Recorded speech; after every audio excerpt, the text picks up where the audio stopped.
সৌরভ এন্টারপ্রাইজের পক্ষ থেকে সবাইকে স্বাগতম জানিয়ে শুরু করছি আজকে আমাদের নতুন একটি ভিডিও। তো প্রিয় দর্শক বন্ধুরা, আজ আমরা যে মালামালগুলো নিয়ে আলোচনা করব সেই মালামালগুলো আমার পিছনে রাখা আছে। এই যে একটা ছোট ছোট দুইটা মেইন গেট, এটা এটা হচ্ছে লেজার কাটিংয়ের প্লেট দিয়ে তৈরি করা হয়েছে। এটা থিকনেস হচ্ছে 5 মিলি।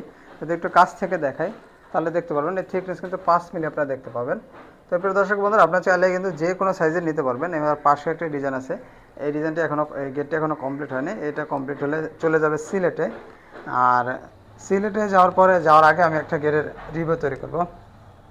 তো প্রিয় দর্শক বন্ধুরা, এটা কিন্তু এক পাল্লার একটি গেট, যার পাশে রয়েছে মাত্র 3.5 ফিট এবং উচ্চতায় রয়েছে 7 ফিট, এবং পিছনে কিন্তু এসএসএ মিরর শিট আমরা ব্যবহার করেছি, এবং ভিতরে বাইরে উভয় পাশে কিন্তু আমরা মোটা মানের হ্যাজবল দিয়েছি, এবং ভিতরে কিন্তু মোটা মানের 4টা করে কবজা দিয়েছি। এবং এই আউট ফ্রেমটা দেখতে পাচ্ছেন, এটা কিন্তু 5 মিলি 2 ইঞ্চি বাই 2 ইঞ্চি অ্যাঙ্গেল ব্যবহার করেছি।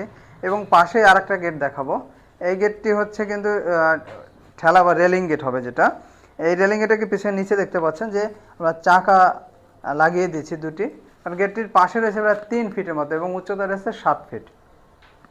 তো প্রিয় দর্শক বন্ধুরা, আপনার কিন্তু 3 feet, 7 feet, 3.5 feet, 7 feet, 7 feet, 7 feet, 5 feet, 7 feet যে কোনো সাইজের গেট, রুমের গেট হিসাবে কিন্তু লেজার কাটিংয়ের গেট এদের ভাইয়ের মতো ব্যবহার করতে পারবেন।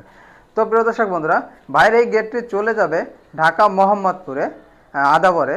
তো আপনারা যদি এই ধরনের গেট তৈরি করতে চান তাহলে স্ক্রিনে যে নাম্বারটি দেখতে পাচ্ছেন এই নাম্বারে ইমো এবং হোয়াটসঅ্যাপ রয়েছে, এবং আপনারা দেশে এবং দেশের বাহির থেকে আপনারা এই নাম্বারে যোগাযোগ করে আপনাদের অর্ডারটি কনফার্ম করতে পারেন।